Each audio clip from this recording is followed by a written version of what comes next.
Good morning. Good morning. Good morning. Good morning. I am Tamara Johnson Shealey. Good morning. My apologies for being just a few minutes late. You know, technology sometimes is just totally not our friend. And this morning it was my enemy. So again, my name is Tamara Johnson Shealey. Good morning. It is Friday, a beautiful sunny Friday morning, November the 8th, right here in Atlanta, Georgia. And I have a very special guest with me. David will be joining us in just a minute. We were trying to get back online, but I have a special guest with me this morning in the lobby. I'm just going to bring him in. I am just excited. I have watched this man politically. He's watched me politically. And I am just delighted to have you. Good morning, Mr. James Woodall. Good morning. Good morning. How are you doing today? I'm trying to be all right. You know, God is good all the time, and the devil is trying to get on my last nerve. But we're here, and this is the day that the Lord has made, so we shall rejoice and be glad in it.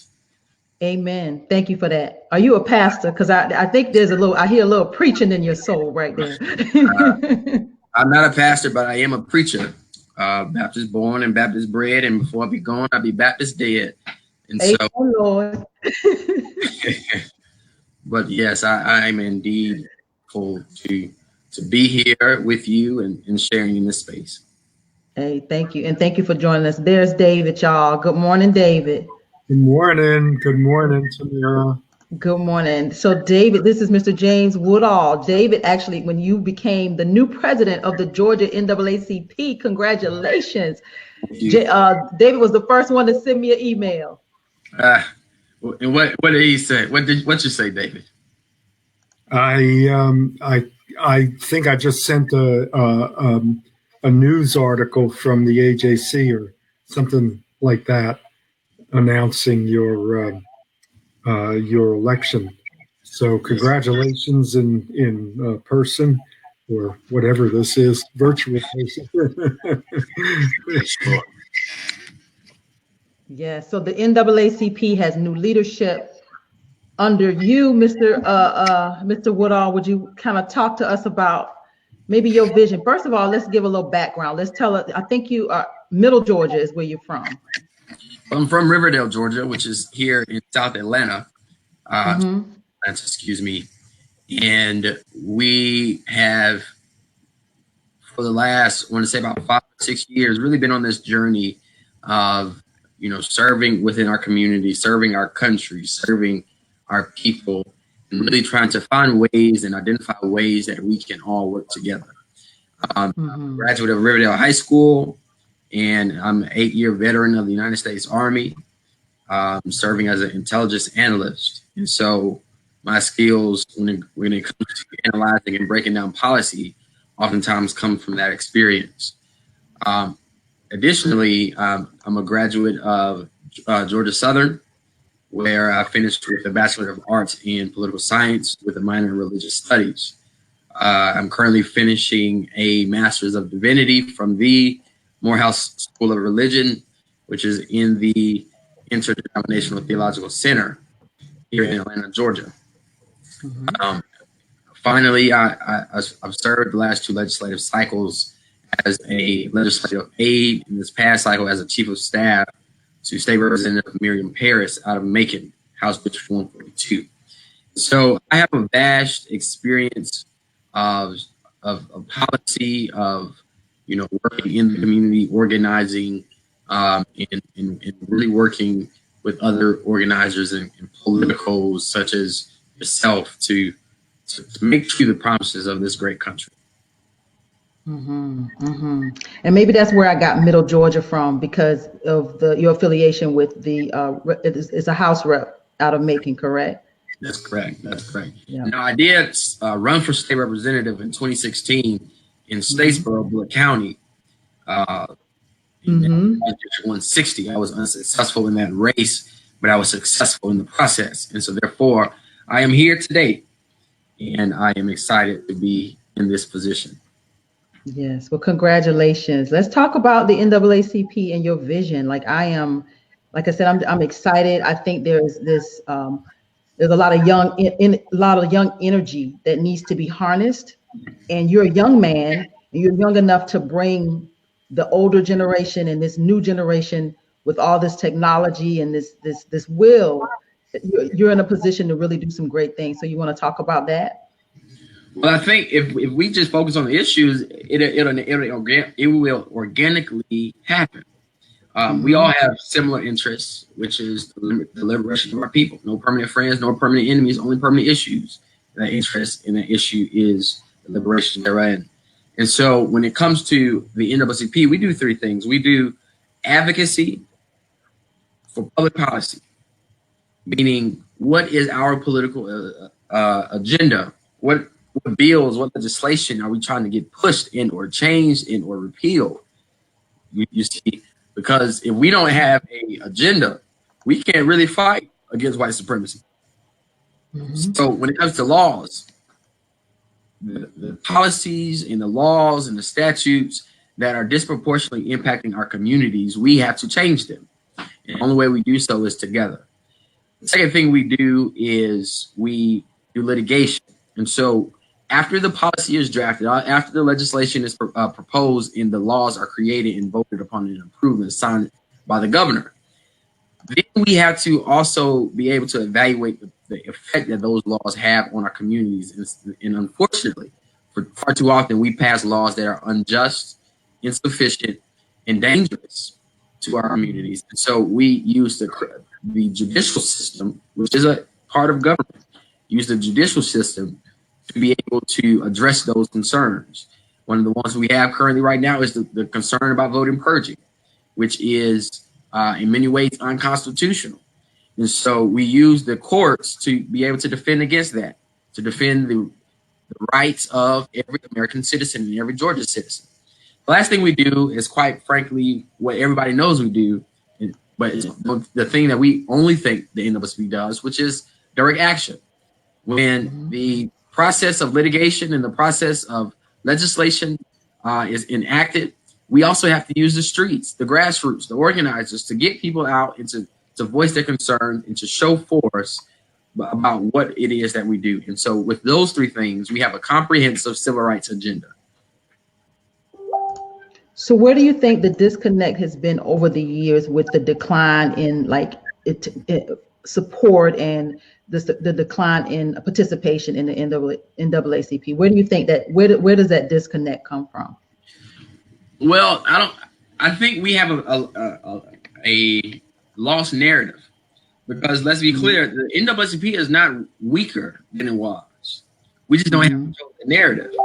We have a presence all over this state, even today. We have, when it comes to, district attorneys trying to reach out to communities, the people within their communities, one of the first people they call is the NAACP, whether that's here in Fulton County or whether it's south in Chatham or Greene County or Morgan County or Wilcox County. The NAACP is still very much alive. But what we see is not what we are believing to be the truth. And so we have a narrative problem. So therefore we must be able to control that narrative and not buy into the tropes of white supremacy that suggests that what we have is insufficient. Because that is a reality that says the NAACP is not relevant. Because if it wasn't relevant, then people still wouldn't be calling, asking for the help. Because outside of Atlanta, there are two people that Black folks call when they get in trouble. Even in 2019, they call on Jesus and they call on the NAACP. And so my job is to show that we are here. We're still here. We're still the boldest, and we're still going to be the loudest. And when things are not done correctly and they are done wrong, we're going to stand out and speak up. And we're going to fight for a solution and resolution so that our communities can be safe. David? I'd like to hear some more specifics. I think that it's real important to do the work on the voter suppression, I don't know what to call it, policies, or whether there are actually laws on the books. So are there other specific programmatic things that the NAACP has on its agenda right now? Well, I can only speak as the president. There are several things taking place all at once, simultaneously. But as far as my attention currently, I know for a fact that we are seeking to, and there's already a case on the books now, and there's another one being drafted, that we're seeking to challenge the constitutionality of the state's voting list maintenance program, which is what we know to be the purging. The reason why we challenge that is because according to Section 8 of the National Voting Rights Act, or Voting Registration Act of 1998, removing persons from the rolls, the voter registration rolls, within the routine list maintenance process is simply unlawful. But what the state of Georgia has done is to say not only are people who are deceased and have a record of death to be removed, but also persons who have been changed their address through the Department of Motor Vehicles, which are lawful considerations. Don't get me wrong, even though that becomes problematic in and of itself, and there's litigation around that. But the problematic part that we have currently in 2019, of course, the Secretary of State just released over 300,000 names of persons who had been processed to receive a notification of their removal prior to this 30-day waiting period. Is the fact that over 30% of that 300,000 were removed simply because they had not voted since 2012. Now, according to that Section 8 article, you cannot do that. That is against the federal law. And so the state law is in direct violation of federal law, and therefore we must challenge that in a court of law to allow the Constitution to uphold itself. The challenge is that we are trying to ensure that everyone has the right to vote. And simply because you don't vote does not mean you lose that right, because that is a right under the Constitution that is endowed by our Creator. So therefore, we must fight to protect it. Another one that we are trying to do is we want to work with local jurisdictions. There's a bill, there's a law now. It was Senate Bill 440 and Senate Bill 441, one being the ability to try minors as adults, and they were charged with 7 deadly sins, and they would get mandatory minimum sentences if convicted. And 441 was the 2 strikes and you're out rule, meaning those individuals who had been prosecuted and convicted would be sentenced to life in prison without parole. What we're trying to do is do a program of judicial review where minors who had been convicted as adults, who had committed one of those crimes and were convicted of those crimes, have some program from the local level to review their progress, to see if they had been making, steps to be productive members of society, and if not, use our resources and our partnerships to be able to make sure that we are rehabilitating these individuals, as opposed to just simply throwing them away. Because we know that, sometimes young people don't get a head start before others. They are put into environments and situations that is not conducive to productive growth. And so what we don't want to happen is they just throw them away. And so there are persons who, have made progress. And so they deserve a second chance. And so not only are we working to get that bill repealed, which is going to be very difficult.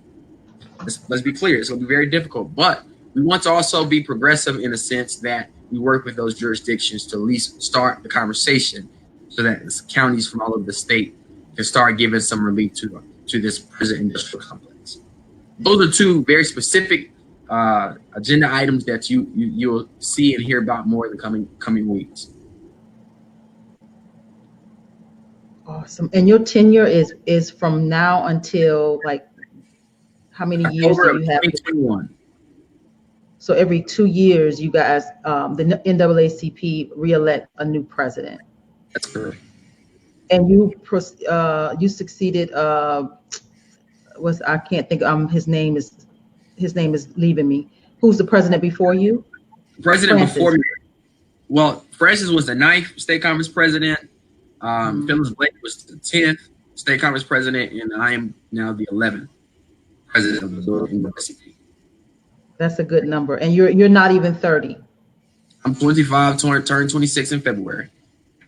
Wow. That's why I think I get, that's where I said I get most excited, because you've done a lot to be such a young man. And I believe that you are prepared to do this. And I believe that you, under your leadership, I think we can turn a lot of things around. I'm a part of the ADOS movement, and they're looking for organizations to align themselves with. This is an activist community, a lot of young people, and I'm excited about you being there, because you understand how young people think and how young people move, and then that energy. For sure, for sure. And let's be clear, it's not just important for me to be at the table, but rather we invite and make space for other people. And I think that's something that we have failed to do as a community far too often, to allow there to be space, authentic and organic space, for other people to have a say-so as in what is taking place on that agenda. So we are definitely being proactive in putting together a team of leaders from all over the state of Georgia to put together and compose this agenda, but also to make sure that it happens and it comes together and it's executed. And how many chapters around Georgia? I know we have 159 counties. So are there 159 actual chapters? No, so currently right now we have about 80, which includes youth councils and college chapters. And so, and that list is growing. So I don't want to put a number out there and then next time you read, you see this, we've gone up. And so, but we have several charters that aren't active, but we also have charters that are. So it's just, we don't need a chapter in every county. But what we do have is an infrastructure that goes into the communities that need it most, historically and today, so that we can get the work that we have identified needs to be done, and we can get that completed. Awesome. David, any final questions for Mr. Woodall? I want to thank him for joining us. This was, like I said, I'm just excited. I'm ready to see how things turn around. I look forward to helping you in any way I can. So definitely you are a friend of this broadcast. So thank you for joining us. David, do you have any final questions for him or comments?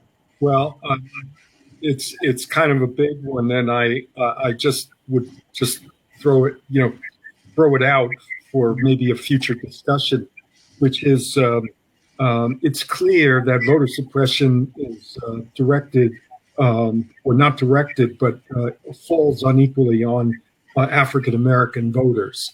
And the question that I would have is it also falls most heavily on poor voters, working class and poor voters. It would be really interesting if the NAACP was able to break down those figures about who's on that 300,000 list, so we have a sense of who the European Americans, I don't want to call them white folks, because I think that's not that's an insulting term.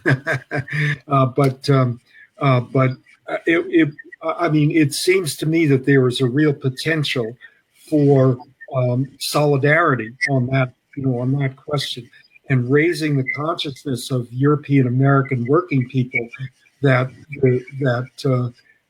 getting Black voters participation actually helps all working people, because most of those voters are working class and would be more likely to vote for things that are in the interests, of working class people. So it just seems to me that would be a really interesting and exciting extension of the work of fighting for against white supremacy, because I think it's in the interests of those poor whites to fight against white supremacy. So I just leave you with that. I don't know if that's anything that kind of piques your interest or challenges you. It does in a sense, because when you talk about fighting white supremacy, we oftentimes do it from a perspective of let's get persons within communities to respond to it. I don't know if that's the most efficient. Now, it's effective, don't get me wrong, but I don't know if that's the most efficient way, because there has to be a layered approach as to how we not only analyze and critique these institutions and systems, but also to deconstruct them.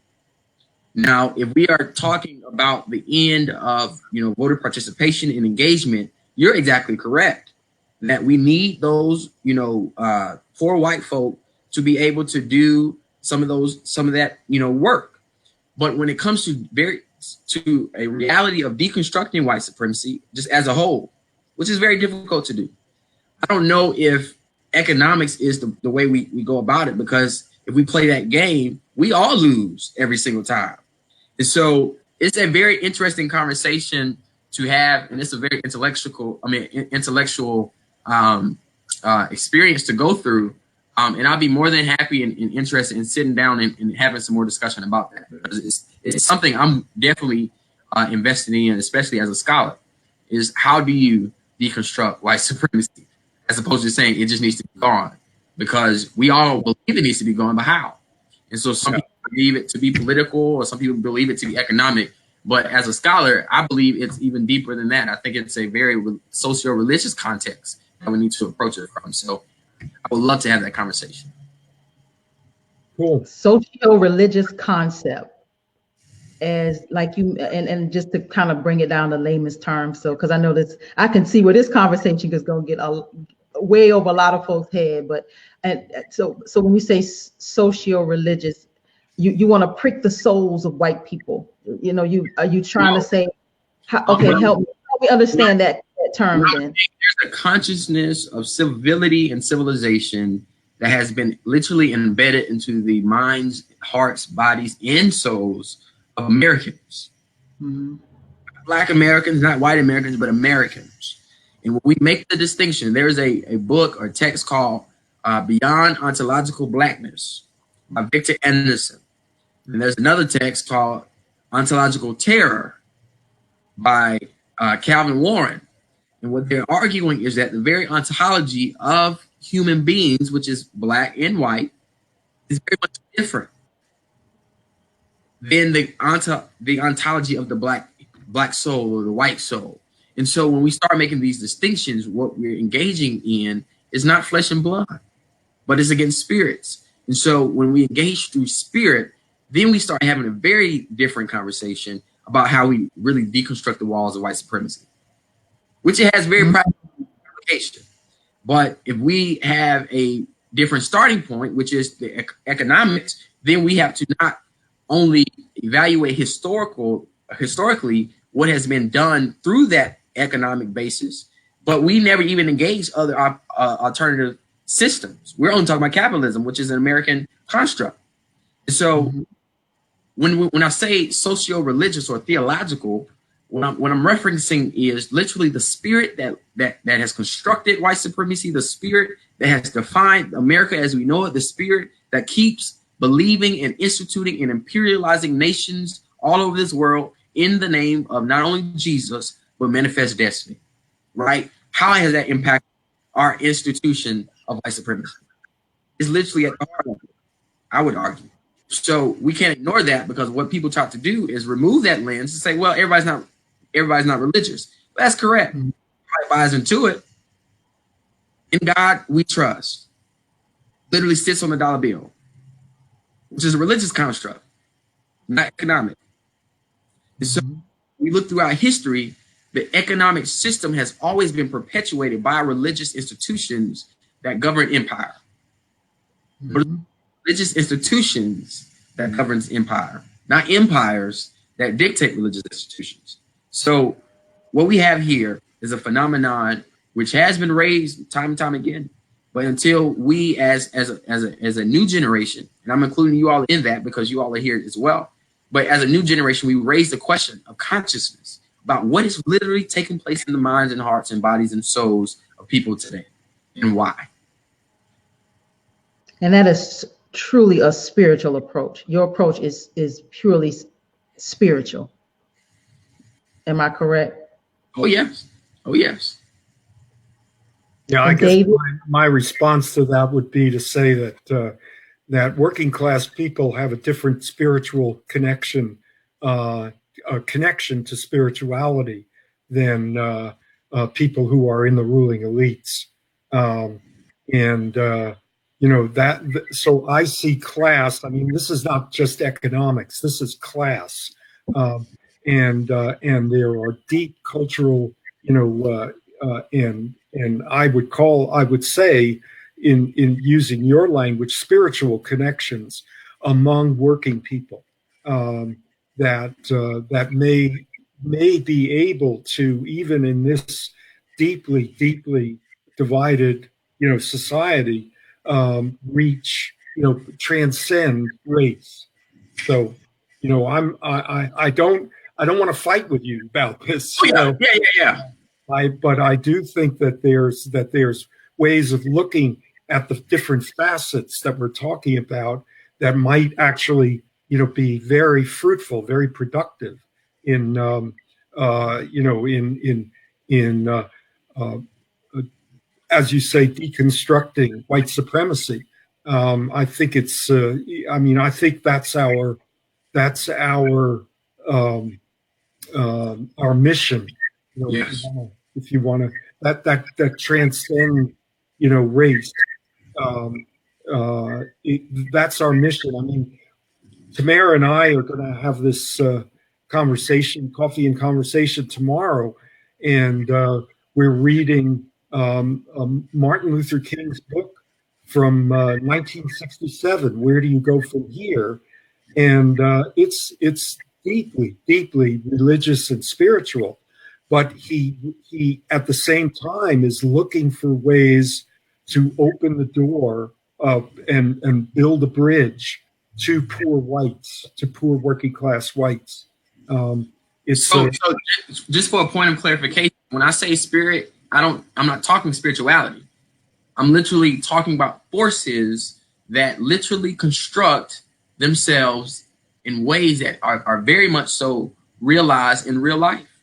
yeah, A spirit, how did we get, so for instance, how did slaves, it was a spirit that literally convinced the slave owner, the plantation owner, the missionary, the slave trader, all in that middle passage.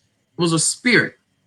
Regardless of how they expressed that spirit and how they expressed their religious identity, that's not what I'm referring to, but it was a spirit that convinced them to literally get them to be baptized before they left the continent of Africa.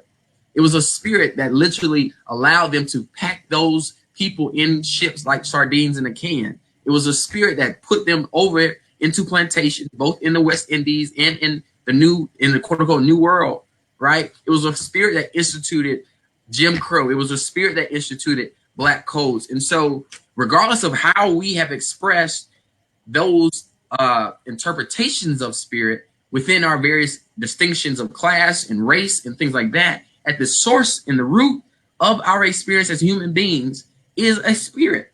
Mm. Well, we better exorcise that spirit, right? I mean, that's yes.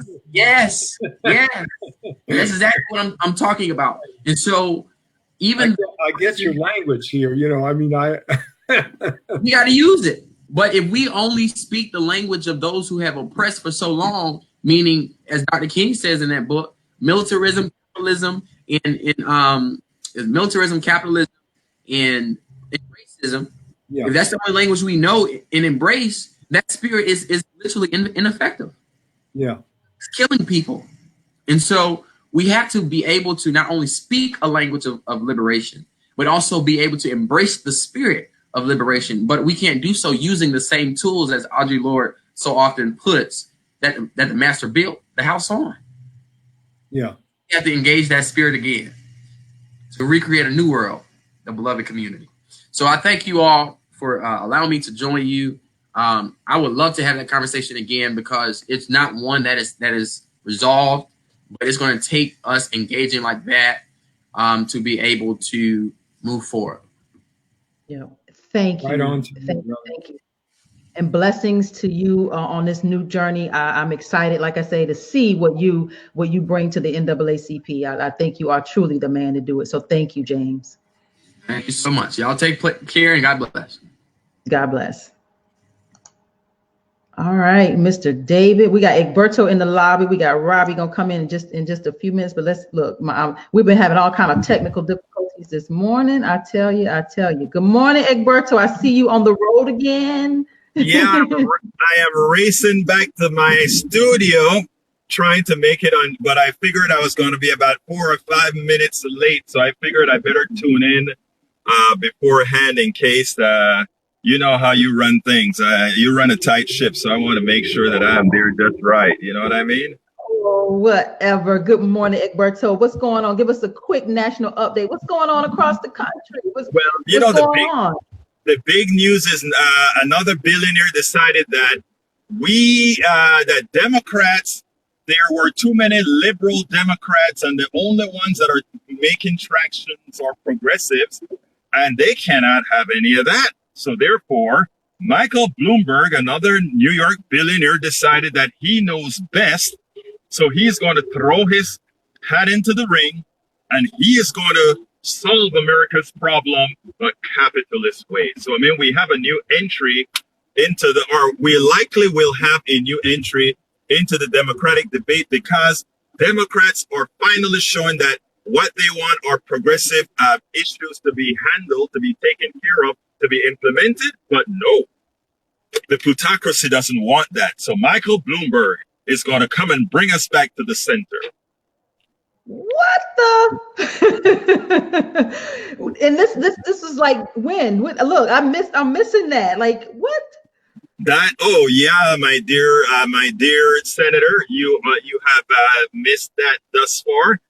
He announced, or rather, he went and he filed in, I think it's either Alabama or Mississippi, the first state that you have to file for the presidency. I think Mississippi or Alabama, one of the other, is the first state that, where you have to file for president. Then I think it comes to Arkansas and some others as far as the earliest states. So yes, he filed. And now that he's filed, it's likely that he's going to run. Now, this is a person that has not engaged the grassroots. He's engaged absolutely nobody, but he thinks because he has what it takes, he knows what's best for us all. So he doesn't need to go talk to the rest of Americans. He just know that we progressives are just wrong. We are left-wingers trying to pull the country apart and destroy it. I mean, the gall. Oh, yes, that's what I like. Yes. Of a person to think that those 12 people or however many are out there doing their job. I don't like most of them, but they are all working the people. They are out there doing their job. Mm-hmm. By the way, I like the thing. They are out there doing their job. And he's going to come in and he's going to say, well, I think I know best. You guys are crazy. So, I mean, Tamara, let me tell you, we have a lot of work to do. We have to make sure.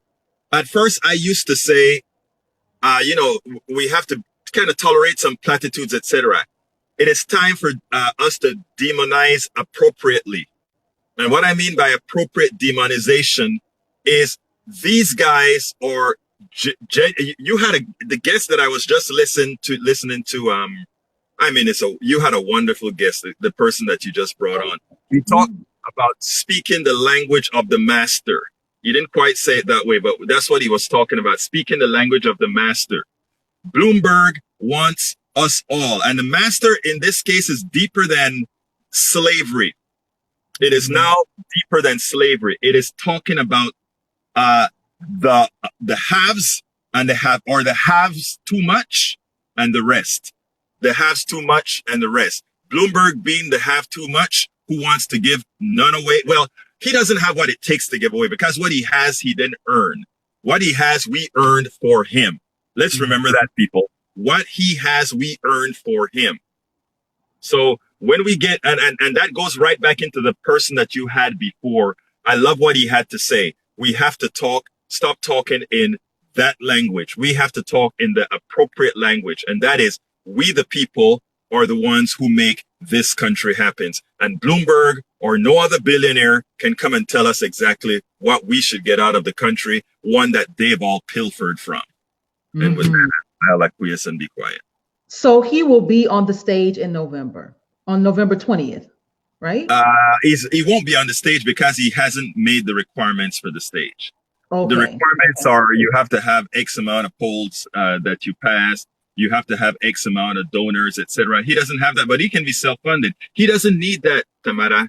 He can go ahead and he can just buy TV spots. He can go ahead and buy Facebook spots. What we in the grassroots have to prove, and I think we've done that quite often. We've done it with Alexandria Ocasio-Cortez. We've done that with Ayanna Pressley. We've done that with Rashida Tlaib. We've done that for Ilhan Omar. It's not all about money. It's about work. And it's whether we want to do the work to get the job done. And what we need to prove with them is a billionaire's vote is no more valuable than the average American's vote. And once we get that inculcated into people's minds, they don't fear the money. They fear, they know that they can act and do what's necessary to win. And that. Uh-oh, did he freeze? Oh no, Egberto, I think Egberto froze. Uh-oh. Y'all, we've been having some major technical difficulties this morning. Let me bring Miss Robbie in. Let's see where she is. Hopefully she hadn't frozen. David's frozen. And I'll bring Egberto back. Let's see if we can get this thing going. It's been a crazy morning. Good morning, beautiful. Good morning. Hi, how are you? Good morning. Egberto froze. Let me see if I can get him back on the screen. This platform today has been a nightmare. Can you see me? Egberto, yeah, we can see you now. You totally froze. But yeah, you know what I think, Egberto, is we're going to be totally, America will be told, I'm totally turned off by the fact that he's even had the, he thinks this is okay, that he can jump in now and save us. Like he's going to come in and just save us. I think he's going to see, he's going to lose bad, and it's going to be real ugly for him. But I think, Tamara, we have to do the work. We have to go out there and do the work. There are two things that Democrats are doing. We have the Democrats that are fearful of Donald Trump, and then they think that they have to go with something centered, something safe. I did a blog. Please take a look at the blog I did yesterday talking about we should win big in 2020. We will win big in 2020. We will win big in 2020 if we follow the rules, and the rules are progressivity, and we go out there and we sell it. If we do that, we win. And I'm not talking about minor win. I'm talking about big win. Take a look at the crosstabs in Pennsylvania. Take a look at the crosstabs in Virginia from Tuesday.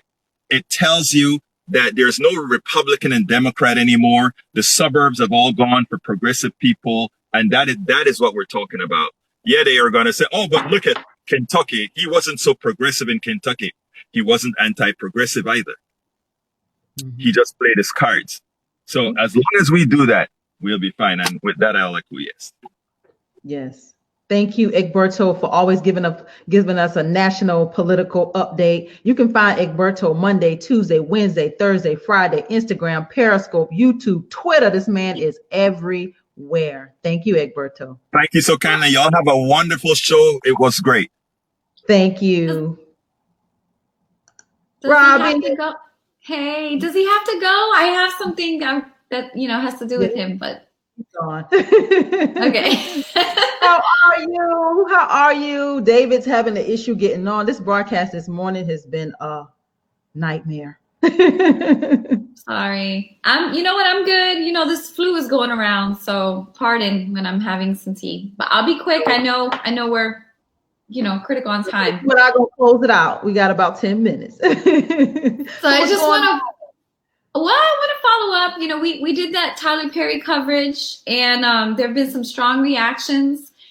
Actually, I have this commentary from a woman who lives near the Tyler Perry studios, and a lot of people, didn't know the circumstances outside of the studios and what people were still living like. Didn't know that long-term residents, weren't being hired. Didn't know about the consequences.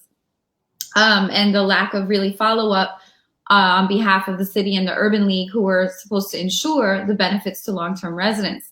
But one woman, and I'm just going to read a little bit of her commentary, if that's okay, because I think that these are opportunities, to understand one another. And she actually is pretty much trashing me, which is fine. It's not a big deal. She is. It's going to be comical. But basically she wrote, Tyler Perry, a black man who from homelessness has become one of the most successful black men in America, exclamation, exclamation. He has been maligned by a Hispanic woman, Robbie Caban, and others without a mention of all the good deeds that he has done and continues to do for black people. Tyler Perry, a man now owns the land where the Confederate Army plotted and trained to fight to keep slavery alive.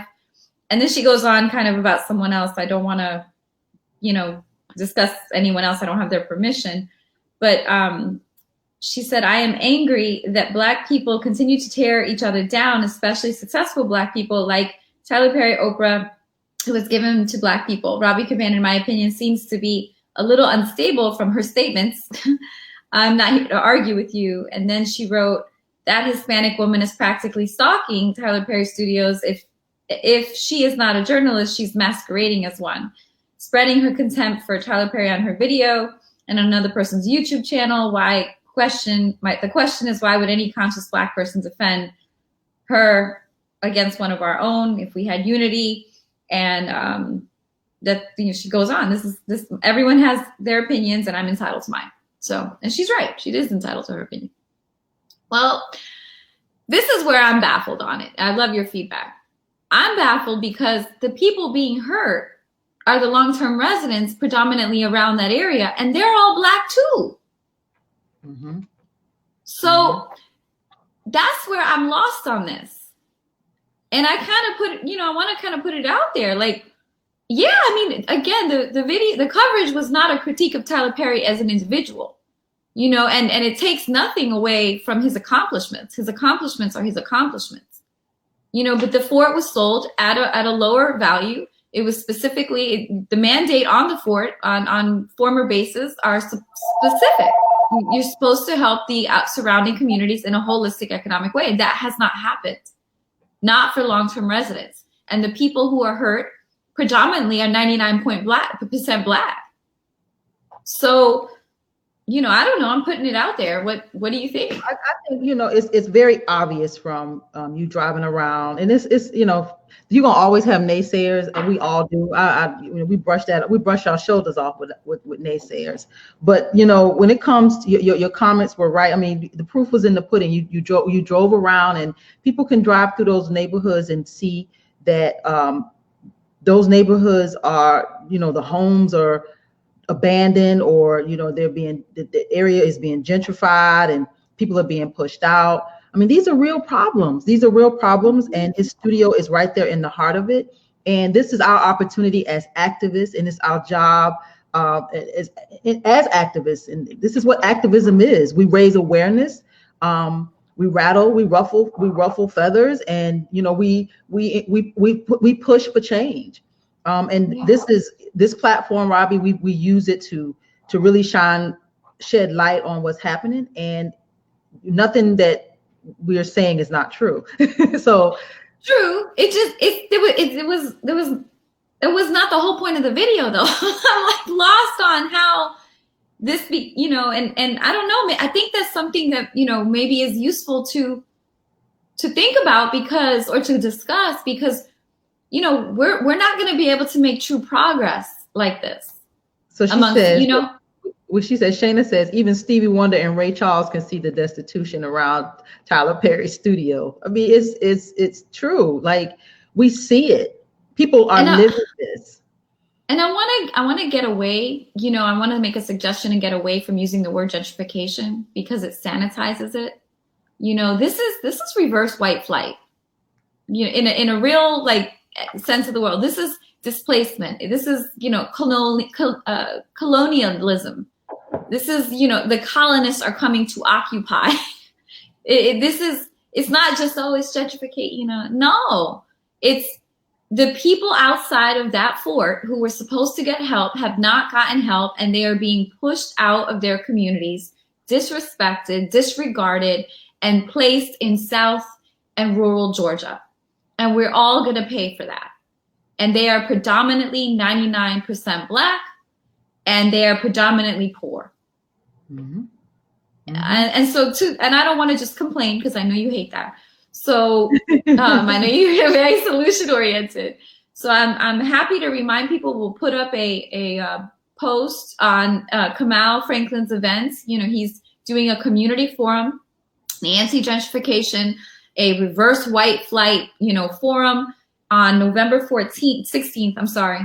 And I'm going to put up the events at 6 p.m. in the heart of Pittsburgh. He's going to have a wealth of information. It's going to be really helpful, maybe for people to gain awareness, meet each other, connect, and hopefully, you know, do some good.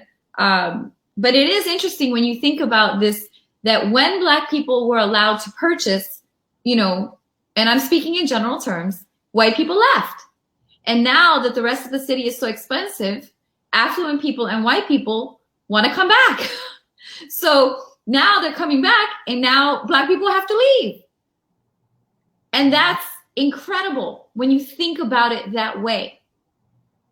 And it's incredible that our city is paying for, just like Kamal talked about, you know, due to our structure and our neighborhood engagement system, we are funding this. We're funding it. And Tyler Perry does have an opportunity to help. And ironically, he is... Opportunity and obligation to help. Yes, that was the agreement. And the agreement to which he was allowed to purchase, you know, a huge piece of property, 300 acres, well below market value, which was a taxpayer-owned facility. A fort is owned, you know, by taxpayers. So, and I guess the last thing is he is, kudos to him. He's doing a homeless center for women in his 300 acres in his studios. But I want to know, like, are the homeless people that live here going to get first chance? Or are we going to take all the homeless people from the north side? Because we never get preferential. All of these senior affordable housing complexes, our seniors don't get preferential. And so the people that get those benefits are the people from the outside. And that's not okay. I mean, am I wrong? I don't know. No, you're not. I mean, and these are questions that need to be raised. And this is what activism is. We bring these issues to the forefront and we demand change. We don't ask. So this ain't pretty. This ain't always nice, but it's truth. It's true. Yeah, and it is what it is. And I know we're on time. So, you know, next week, if you want, there's some good stuff coming up about real estate. And I really want to try to help people understand how this is happening and how to protect themselves. And I'm happy to do that. Yeah, you can join us next week. Not next week. Saturday, we're going to be Coffee and Conversation, me and David and Mr. Robert Moore. We will be talking about King's last book, Where Do We Go From Here, Chaos or Community? And we're going to really do some deep diving into race relations and what that needs to look like moving into these 2020 elections, and how do we remedy problems like what Robbie's talking about right here. You can find us always right here on Facebook and YouTube every Friday at 11 a.m. Again, I have announced my candidacy for the United States Senate, so I will be running in 2020. And in 2020, we will be taking this broadcast to Saturday mornings because I will be on the campaign trail somewhere around Georgia, and I want to make sure that we share the experience with those of you that are watching. So stay tuned. It's going to heat up in 2020. And Robbie, it's always a pleasure. Thank you for all you do and sticking and staying in the fight. Even when people fight you, you just stick and stay, and you stay on message and you don't get caught up in the fray. So thank you for all you do, Robbie. Thank you. Thank you. See you guys next week.